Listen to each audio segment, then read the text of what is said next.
ఎస్ఎల్బీసీలో 13వ రోజు rescue operation కొనసాగింది. Sniffer dog squad ప్రయత్నాలు ఫలించకపోవడంతో కేరళ నుంచి క్యాడవర్ డాగ్స్ తెప్పించారు.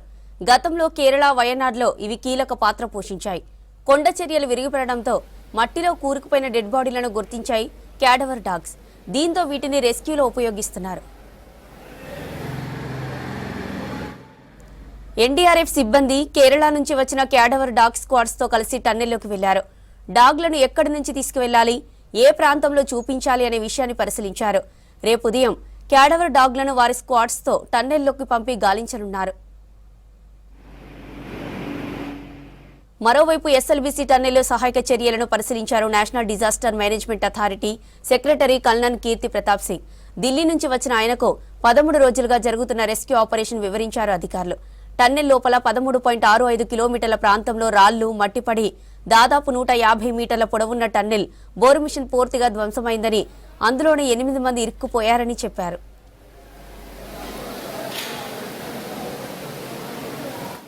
టన్నెల్ భారీగా ఊట వస్తుండటంతో సహాయక చర్యలకు ఆటంకం కలుగుతోందన్నారు అధికారులు.